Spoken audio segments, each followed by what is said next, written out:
The Galactic Confederation's Apex Predator classification system had served as the cornerstone of interstellar safety protocols for 3 centuries. Species deemed too dangerous for contact were quarantined behind invisible barriers of regulation and military might. None had received a higher threat assessment than the Vorak of Kepler 442. The silence is the most terrifying aspect, Professor Hedrick Venth explained to the hushed auditorium of delegates. His immaculately pressed uniform gleamed under the council chamber lights, the medals of academic achievement catching the eye of every representative from the 3,000 member species. No communication attempts, no response to standard protocols, only silence, and the disappearance of every probe we've sent within 50,000 kilometers of their atmosphere. Dr. Kestra Voss slumped in her seat at the back of the chamber, her wild copper hair escaping its perfunctory binding as she scribbled furious notes. The rest of the Terran Institute for Xenobiology faculty sat ramrod straight, hanging on Venth's every word. She alone seemed unimpressed. 14 separate expeditions, Venth continued, tapping his control pad to display a holographic map of expanding quarantine zones around the Vorak system. 14 failures, 11 with complete loss of crew and vessels. The pattern is clear. The Vorak are the most dangerous species we have ever encountered, true apex predators of our galaxy. Or the most misunderstood, Kestra muttered too loudly. Heads turned. Venth's presentation faltered. Dr. Voss, he said with the precise intonation of someone who'd prefer to use a much less respectful title. Do you have something to contribute to the Council's deliberations on quarantine extension? Kestra hadn't meant to speak aloud. Her research was still preliminary, her data patterns suggestive rather than conclusive. But 300 pairs of eyes now focused on her, and backing down had never been her strength. The silence isn't silence, she said, rising. Her voice echoed through the chamber as she descended toward the presentation floor. It's communication we've failed to recognize. A ripple of murmurs swept through the delegates. Venth's face tightened with professional disdain. I've been analyzing the field readings from the last 3 expeditions, she continued, reaching the floor and gesturing for access to the display controls. When Venth hesitated, a council moderator nodded permission. The bioelectric disturbances we've registered aren't weapons or attacks. They're broadcasts. The holographic display shifted as she uploaded her data. The threatening red sphere of the quarantine zone dissolved into a complex, pulsating lattice of blue energy patterns. These aren't random energy fluctuations. They're structured, recursive, mathematically precise. Her fingers danced across the controls, highlighting pattern repetitions. This isn't predation. It's conversation. Preposterous, Venth snapped. The disruption of ship systems, the mental breakdowns of crew members, the disappearances, are consistent with exposure to unfiltered, direct neural communication at an intensity our brains aren't equipped to process. Kestra interrupted. We're not being attacked. We're being overwhelmed by hello. The chamber erupted in voices. The High Counselor, a stoic Arcteran whose species communicated partially through skin pigmentation, shifted to a deep, concerned purple before raising all 4 hands for silence. Dr. Voss, are you suggesting the Confederation has misclassified an entire species as hostile predators based on a misunderstanding? Yes, she said simply. Terror does not equal hostility. The Vorak aren't apex predators. They're apex communicators. The silence that followed lasted precisely 3 seconds before laughter broke out. Nervous, dismissive, incredulous laughter that echoed from the curved ceiling and seemed to press Kestra into the floor. Only the Arcteran High Counselor remained solemn. A serious accusation, the counselor said when quiet returned. One that questions 3 centuries of established quarantine doctrine. Truth often does, Kestra replied. Professor Venth stepped forward, his academic composure reasserted. High Counselor, With all due respect to my creative colleague, Dr. Voss has a documented history of unorthodox theories. Her pattern recognition algorithms are non-standard and have never been peer-reviewed. To question our entire security apparatus based on such speculative— I don't need peer review to recognize intelligence, Kestra cut in. I need courage to face it on its own terms. The High Counselor's skin rippled with thoughtful green striations. You believe you could communicate with the Vorak when 14 expeditions have failed? I believe I already am. Kestra gestured to her notes. Their patterns have been changing in response to our approaches. They're learning us, adapting their broadcast strength, trying to find frequencies we can tolerate. They're not attacking. They're adjusting. The council chamber fell into tense silence. 3 centuries of fear hung in the balance. A test. Then, the High Counselor finally declared, Dr. Kestra Voss, the Confederation will provide you with a research vessel to approach the Vorak homeworld. If you can establish meaningful communication and return with proof, the Council will reconsider the Apex Predator classification. A wave of protest rose from the Terran delegation. Professor Venth stepped forward. High Counselor, this is highly irregular. So is condemning an intelligent species to eternal quarantine based on fear, the Counselor replied, skin now rippling with decisive amber. But we will not be reckless. A military escort will accompany Dr. Voss. If her theories prove incorrect, the escort commander has authorization to withdraw immediately and reinforce quarantine protocols. Kestra stood motionless in the center of the chamber, her mind racing ahead to the implications. She'd expected to be dismissed, perhaps censured, definitely mocked. Instead, she'd been handed exactly what she wanted, on a platter potentially lined with career suicide. I accept, she said before her rational mind could catch up with her mouth. The High Counselor's skin settled into formal blue. Then we are adjourned. Dr. Voss will depart within the week. The fate of our understanding of the Vorak now rests in her hands. As the delegates filed out, Venth approached her, voice lowered. You've sealed your fate, Kestra. The Vorak will destroy you like they've destroyed everyone else who's gotten close. She met his gaze steadily. Or they'll finally have someone who listens.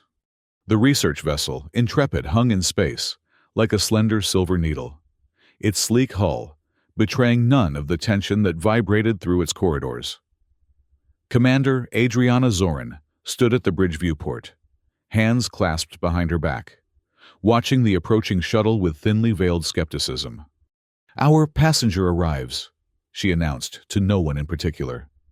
The bridge crew remained focused on their stations, too professional to reveal their unease. How do you want to handle this, Commander? Her first officer asked quietly. Zorin's mouth tightened. By the book. Thesh. We follow council orders to the letter. We take Dr. Voss to the edge of the quarantine zone. Maintain safe distance while she conducts whatever research she believes will prove her theory. And we extract at the first sign of danger. She turned to face the officer. And when it all goes wrong, we retreat with maximum speed and recommend strengthening the quarantine by an order of magnitude. You don't believe her theory. I believe 14 failed expeditions, 11 dead crews, and 3 centuries of caution. Zorin replied, but orders are orders. Prepare to receive our guest. The shuttle docked with surgical precision. Minutes later, Dr. Kestra Voss emerged onto the bridge, her arms full of hastily packed equipment, hair even more disheveled than during her council appearance. 3 data tablets threatened to slip from her grasp as she took in the bridge with wide eyes. Magnificent, she breathed. A Hephaestus-class research vessel. I didn't expect the Council to commit such resources. The Intrepid is a military-grade escort with research capabilities, Zorin corrected, stepping forward. I'm Commander Adriana Zorin. This mission operates under my authority. Kestra nodded, distracted by the view screen displaying their plotted course to the Vorak system. Of course, Commander. I've prepared a list of equipment modifications we'll need for proper reception of the Vorak broadcasts. Their communication occurs primarily through bioelectric fields that— Dr. Voss, Zoran interrupted. Let me be clear about our parameters. We will approach to a distance of 60,000 kilometers from the Vorak atmosphere, safely outside the zone where previous expeditions experienced system failures. You will conduct your observations from that distance. We will not breach the 50,000-kilometer mark, where vessels have disappeared. Kestra frowned. Commander, meaningful contact will require closer approach. The patterns suggest the Vorak have been attempting to reduce their broadcast intensity, but they can only modify so much. We need to meet them halfway. Those parameters are non-negotiable, Zoran said flatly. The Council authorized your expedition, but I am responsible for the safety of this vessel and crew. Commander, Kestra set down her equipment and stood straighter. If we maintain such distance, this mission is pointless. We might as well observe from Confederation headquarters. Then perhaps you should have considered that before proposing this venture. Zoran turned away. We depart in 30 minutes. Lieutenant Thesh will show you to your quarters and laboratory space. As Kestra followed the first officer from the bridge, she heard Zoran quietly instruct another officer, Keep all escape pods on standby protocols. I want emergency withdrawal options ready at all times. The Intrepid's laboratory had been hastily converted from a tactical planning room, but Kestra had transformed it within hours. Holographic displays covered every wall, streaming data from the ship's passive sensors as they approached the Kepler 442 system. Dr. Yilan Koresh, the ship's linguist, watched with professional interest as patterns took shape across the screens. You truly believe these energy fluctuations represent language? He asked, gesturing to a particularly complex sequence. Not language as we typically define it, Kestra replied, adjusting sensors to capture subtler variations. More like pure thought. Direct neural transmission without the intermediary of speech or text. Fascinating hypothesis, Koresh mused.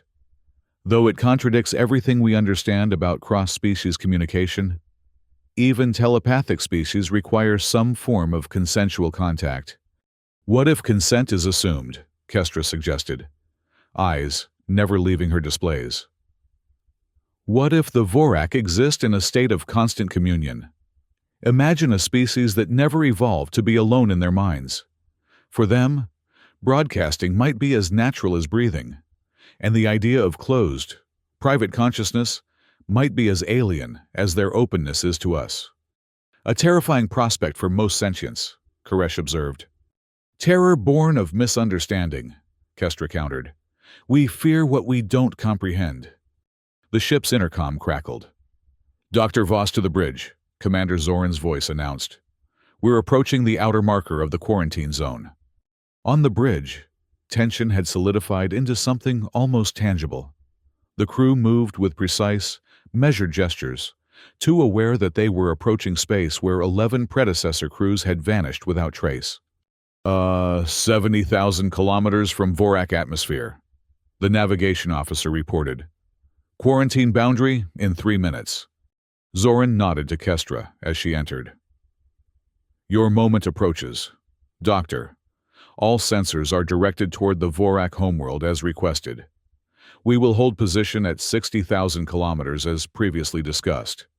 Kestra moved to a science station where her data was mirrored from the lab. Commander, I've been analyzing approach patterns from previous expeditions. The Vorak response intensifies when we maintain static positions. If we continue a slow, steady approach while broadcasting mathematical sequences, we see less disruption. We will not breach the safety threshold, Zoran stated flatly.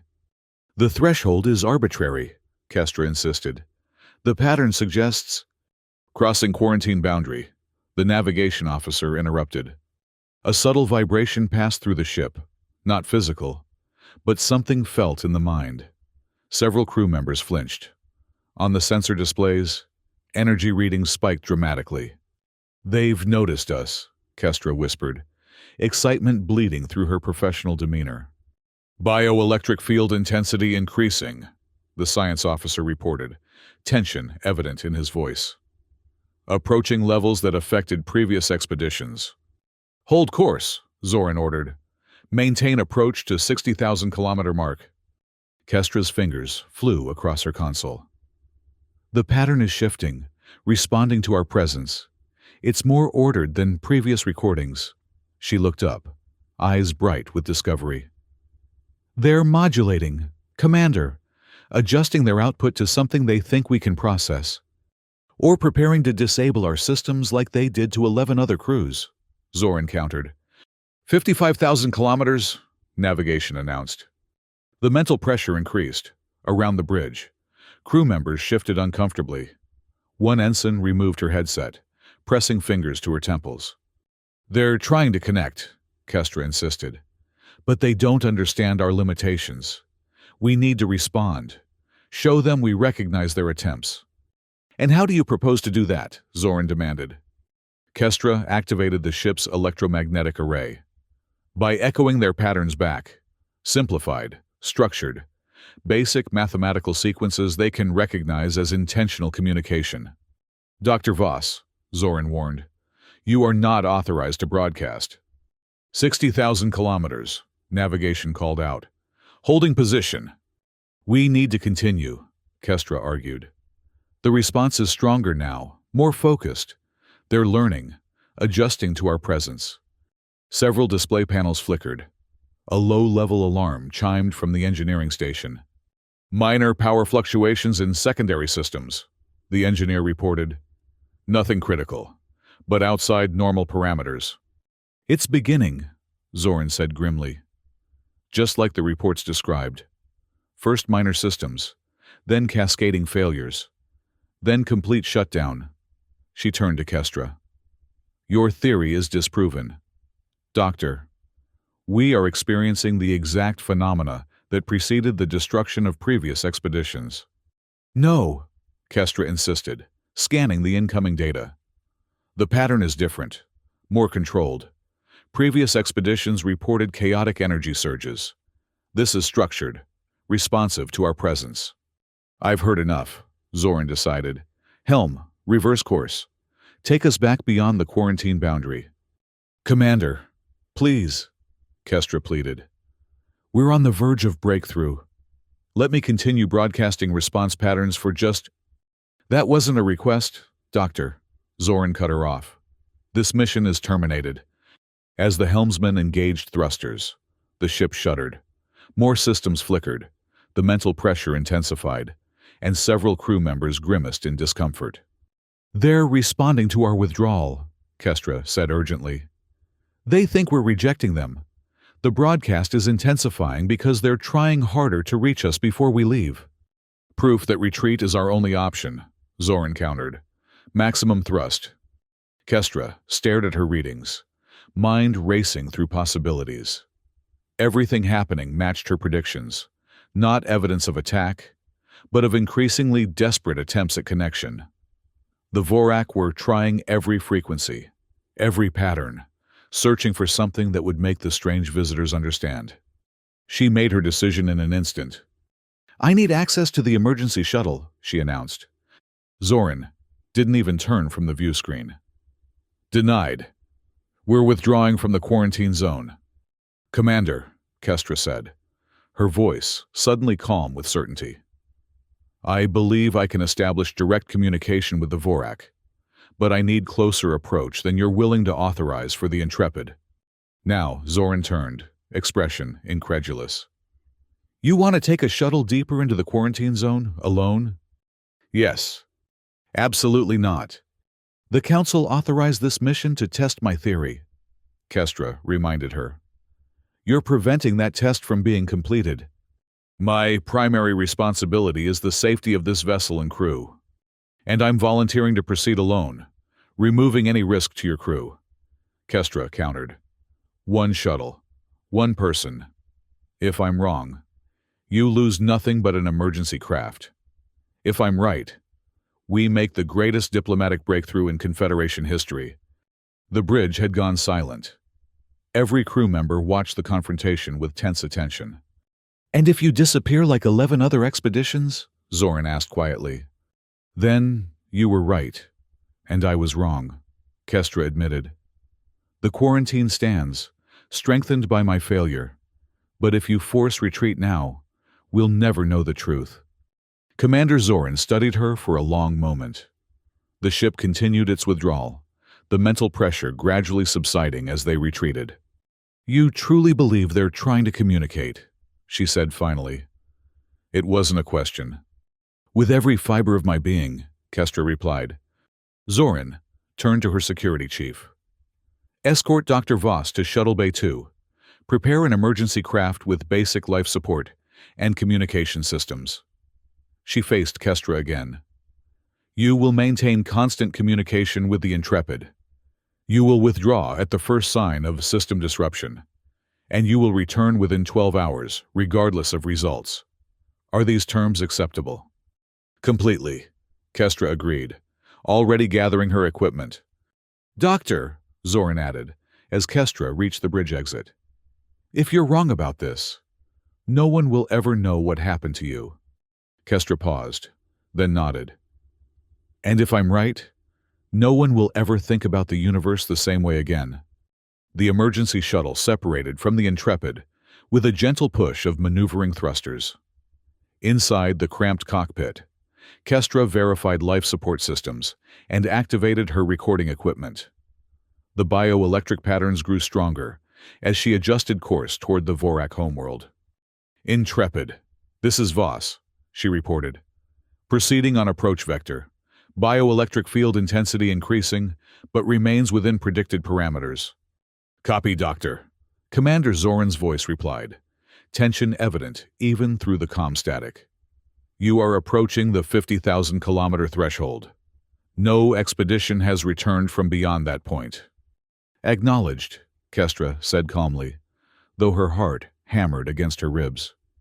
Field intensity increasing geometrically now, beginning to experience mild cognitive effects, similar to pressure behind the eyes. Occasional visual phenomena. Doctor, those are the precursor symptoms reported by... I know what they reported, Commander, she interrupted. The difference is, I'm prepared to interpret these effects as communication attempts, not attacks. She activated her transmission array, broadcasting the simplified mathematical sequences she'd prepared. Fibonacci patterns, prime number series, basic geometric ratios. The response was immediate. The bioelectric field around the shuttle pulsed with new intensity, shifting to mirror her patterns before expanding into more complex variations. They're responding, she reported, struggling to keep her voice steady as excitement and the growing mental pressure competed for her attention.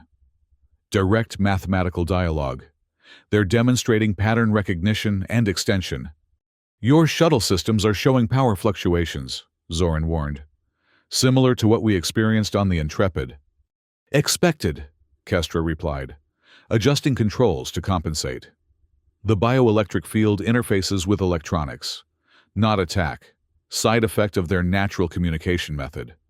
The pressure in her mind increased as the shuttle passed the 40,000-kilometer mark. Focusing became difficult. Her vision occasionally blurred, strange patterns of light dancing at the periphery. Doctor, your vital signs are showing stress markers. The Intrepid's medical officer cut in. Heart rate elevated, brainwave patterns becoming erratic. Also expected, she managed, fingers trembling slightly as she adjusted her transmission patterns. Their broadcast is unfiltered. Taking precautionary measures now. She reached for the specialized headgear she'd designed, an experimental neural dampening device that should filter the most disruptive frequencies while allowing meaningful patterns through. As she secured it over her wild hair, the pressure eased marginally. Better, she reported. The dampener is functioning. Continuing approach. The Vorak homeworld grew larger in her view screen, a swirling sphere of blues and greens. Not unlike Earth, but with deeper ocean hues and more scattered land masses. No obvious signs of technological civilization were visible. No orbital structures. No artificial lights on the night side. No atmospheric pollution signatures. 30,000 kilometers, she noted.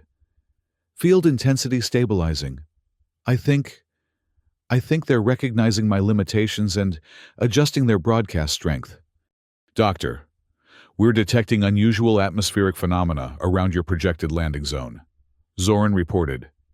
Energy patterns consistent with massive congregation of life forms.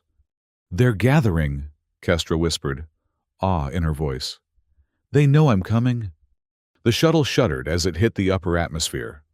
Friction heating the hull as deceleration forces pressed Kestra into her seat. The neural pressure peaked, then subsided into rhythmic pulses that seemed to match her heartbeat. Atmospheric entry successful, she reported. Descending toward the largest landmass. Energy signatures strongest there. Dr. Voss, Zoran's voice came through, breaking with distance and interference. Your transmission is weakening. If you lose contact, I'll maintain mission parameters, she promised. 12 hours, then return regardless of outcome. The shuttle broke through cloud cover, revealing a landscape that took Kestra's breath away. Rolling plains covered in vegetation, unlike anything in Confederation records. Crystalline structures that might have been plants, might have been buildings, catching sunlight and refracting it in complex patterns across the landscape. And movement. Thousands of forms flowing across the surface in coordinated patterns that from above resembled nothing so much as thoughts made visible. Intrepid, she gasped. I have visual on what appear to be Vorak life forms. They're gathering in formations, geometric patterns, mathematical expressions made physical. Only static answered her.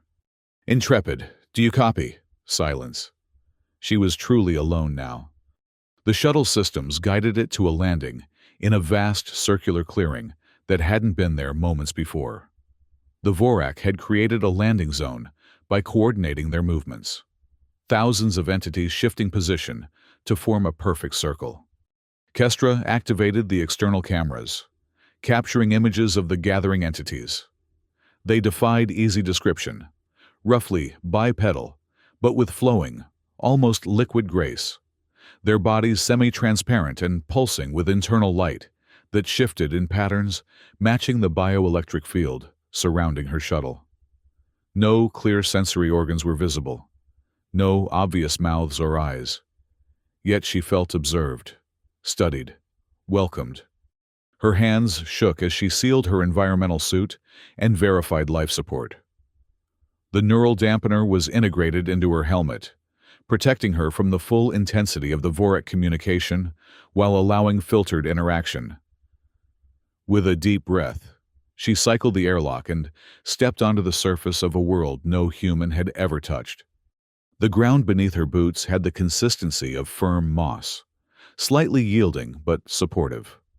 The air, filtered through her suit, registered as breathable but with higher oxygen content than Earth standard. And the presence, the mental pressure now resolved into distinct impressions, images, concepts flowing into her consciousness through the dampening field. The impression wasn't words, wasn't language as she understood it, but the meaning bloomed in her mind as clearly as spoken speech. The Vorak were communicating directly to her consciousness, concepts forming in her mind as if they were her own thoughts. I hear you, she whispered, though she knew physical sound was irrelevant to them. She focused her thoughts, projecting mentally as she'd theorized might be possible. The response came as a wave of the Vorak nearest to her. At least, she thought it was nearest. Spatial relationships seemed strangely fluid in their perception, flowed forward. Its form rippled with internal light, patterns shifting in what she somehow recognized as a formal greeting. No physical contact was attempted, but the mental connection intensified. The others who came before. Kestra projected, struggling to structure her thoughts coherently under the strange influence. Our ships, our people, what happened to them? A wave of images formed in her mind. Confederation vessels approaching, The Vorak excitedly broadcasting welcome, at full strength. The crew's minds overwhelmed by unfiltered contact. Panic. System failures as the bioelectric field interfered with technology. You didn't mean to harm them, Kestra realized aloud. You were trying to welcome them, but the contact was too intense. The Vorak had been learning from each contact, reducing their broadcast strength, attempting to find frequencies that wouldn't overwhelm the visitors.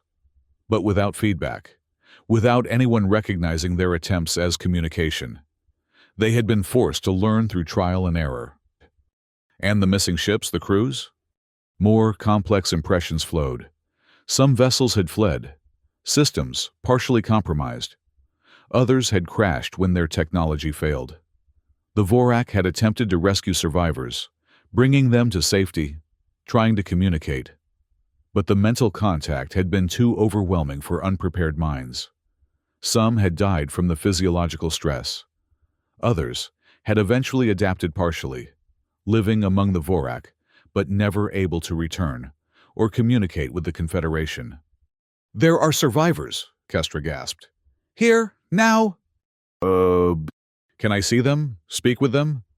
Hesitation, then. The surviving humans had adapted to limited communion with the Vorak, but full contact remained dangerous. Careful introduction would be necessary. Kestra's mind raced with implications. Not only had she proven her theory, the Vorak were indeed communicators, not predators, but some expedition members had survived.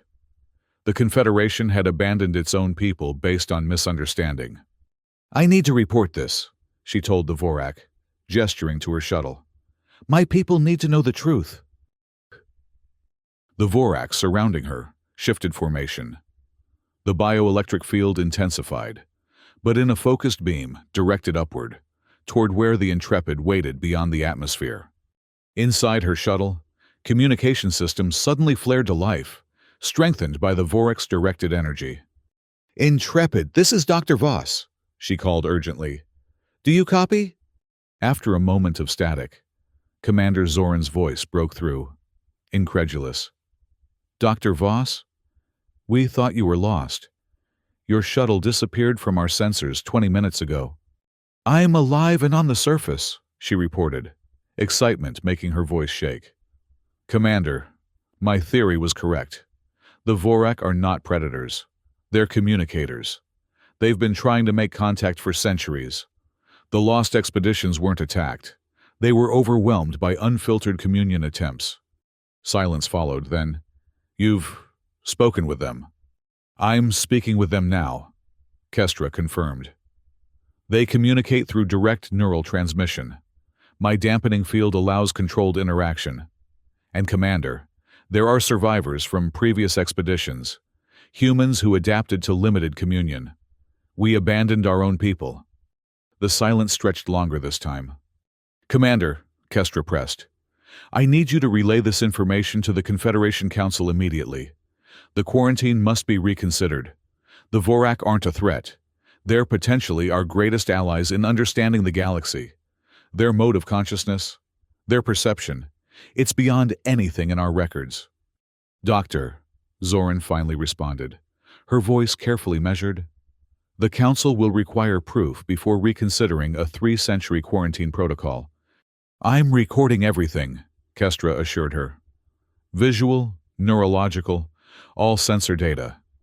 But more importantly," she turned to the Vorak representative, focusing her thoughts. The response came with startling clarity. "A Vorak representative is willing to accompany me back to the Confederation," she told Zoran. "With proper neural dampening equipment, controlled contact is possible.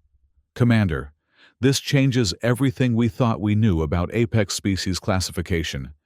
"Stand by, Doctor," Zoran replied.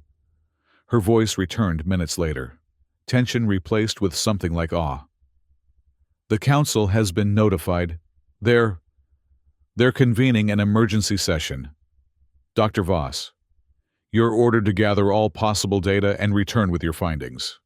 And if safe transport of a Vorak representative is possible, you are authorized to attempt it." Kestra could hardly believe what she was hearing. The bureaucracy that had maintained quarantine for 3 centuries was moving with unprecedented speed. "Understood, Commander," she acknowledged. "I'll need approximately 6 hours to complete data gathering and prepare for return." She turned back to the Vorak, communicating her time constraints and needs. The response was immediate. A flood of information, carefully modulated to pass through her dampening field, without overwhelming her consciousness. They had been waiting centuries for this moment, accumulating knowledge, preparing for the day when someone would finally hear them. The next 6 hours passed in a blur of discovery. The Vorak shared their history, their biology, their understanding of the cosmos through direct neural transmission. Kestra's recording equipment captured what it could, though she knew the experience itself, the direct communion of minds, would be impossible to fully convey through conventional data. Most profound was her introduction to the surviving humans. 3 remained from the last expedition, 50 years earlier. Their appearance shocked her, physically healthy, but altered. Their eyes developed a subtle luminescence, their movements taking on something of the Vorak's fluid grace. They could still speak verbally, but did so haltingly, having grown accustomed to direct thought transmission. "We tried to signal," one woman told her, voice rough from disuse. "For years, we tried, but the quarantine beacons kept everyone away, and our equipment couldn't penetrate the interference." "You're going home," Kestra promised them. "All of you." When the time came to depart, preparations moved with efficient purpose. One Vorak, whom Kestra had come to know as, volunteered to return with her. The specialized containment chamber she'd designed, less a prison than a modulation field to prevent uncontrolled broadcast, would allow safe transport.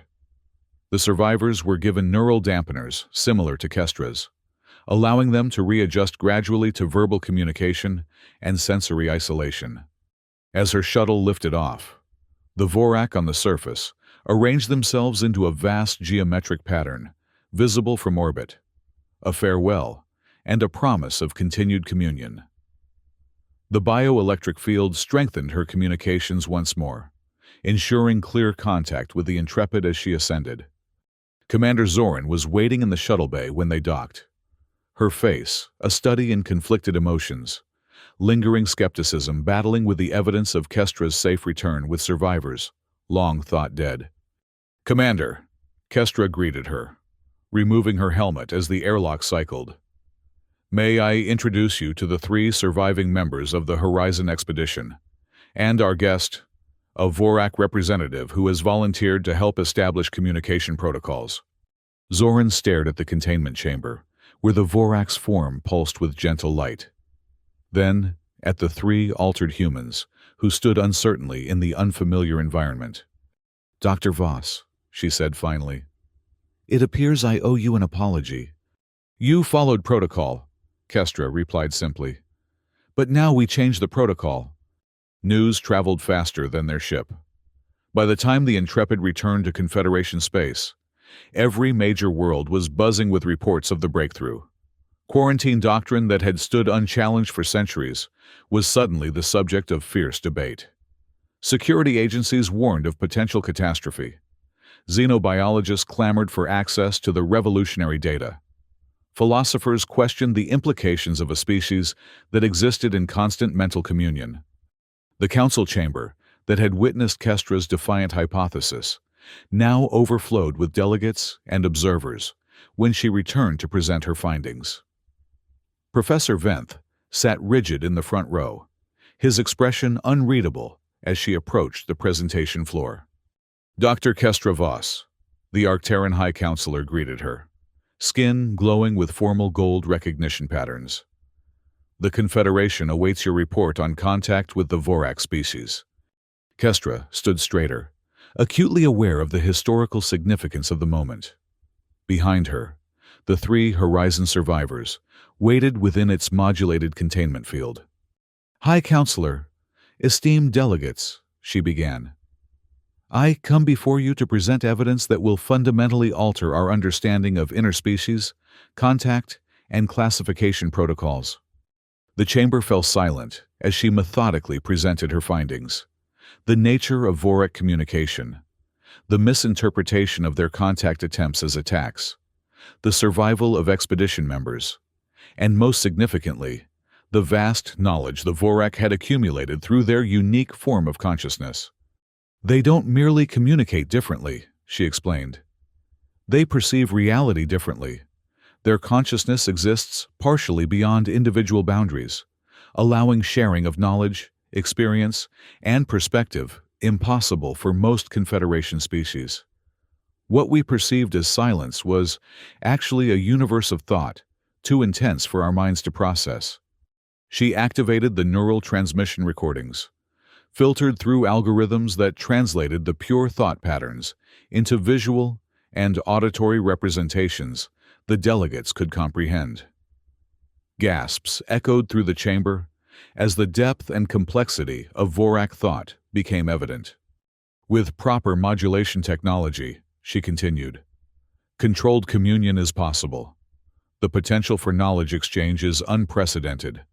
The Vorak have offered to share everything: their science, their philosophy, their understanding of consciousness itself. Professor Venth rose from his seat, face tight with professional composure. Dr. Voss, while your achievement in establishing contact is noteworthy, the security implications cannot be overstated. A species capable of direct neural interface presents risks of undetectable influence, even mental domination. A reasonable concern, Kestra acknowledged. If communion were one-directional, but Vorak communication is reciprocal, they are as vulnerable to our thoughts as we are to theirs. They seek exchange, not domination. To demonstrate, she gestured to the containment field modulated, allowing a carefully controlled broadcast directed specifically at Venth. His eyes widened as the direct neural contact established. Gentle, non-invasive, but unmistakably alien. What you're experiencing, Kestra explained to the watching delegates, is approximately 1% of normal Vorak broadcast strength, focused entirely on conveying a single concept of greeting. This is what we mistook for attack, simply because we weren't prepared to receive it. Venth slowly sank back to his seat, expression transformed. It's remarkable, he admitted. Not at all what I expected. The High Counselor's skin rippled with decision patterns. The evidence appears conclusive. The classification of the Vorak as apex predators was based on misunderstanding of their natural communication method. This council must reconsider 3 centuries of quarantine doctrine. Debate followed, intense but remarkably brief, given the magnitude of the policy shift. The presence of the Vorak representative, capable of demonstrating controlled communion with any delegate brave enough to experience it, proved more persuasive than any argument Kestra could have presented. Within 48 hours, the Confederation Council formally reclassified the Vorak from Apex Predator, Maximum Quarantine, to Apex Communicator, Controlled Contact Protocol. The quarantine zones that had isolated Kepler 442 for centuries were redesignated as Communication Adaptation Zones, where properly equipped and trained personnel could safely interact with Vorak representatives.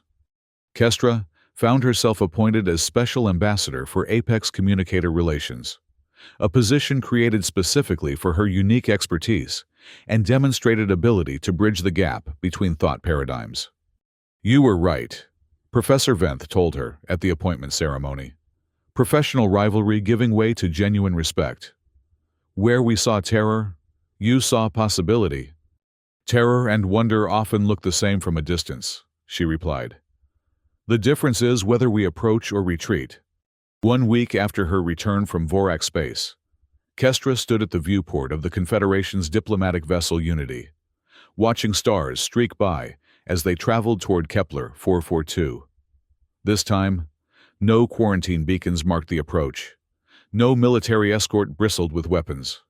Instead, the ship carried diplomats, linguists, neural communication specialists, and most importantly, proper modulation equipment to allow safe, controlled communion.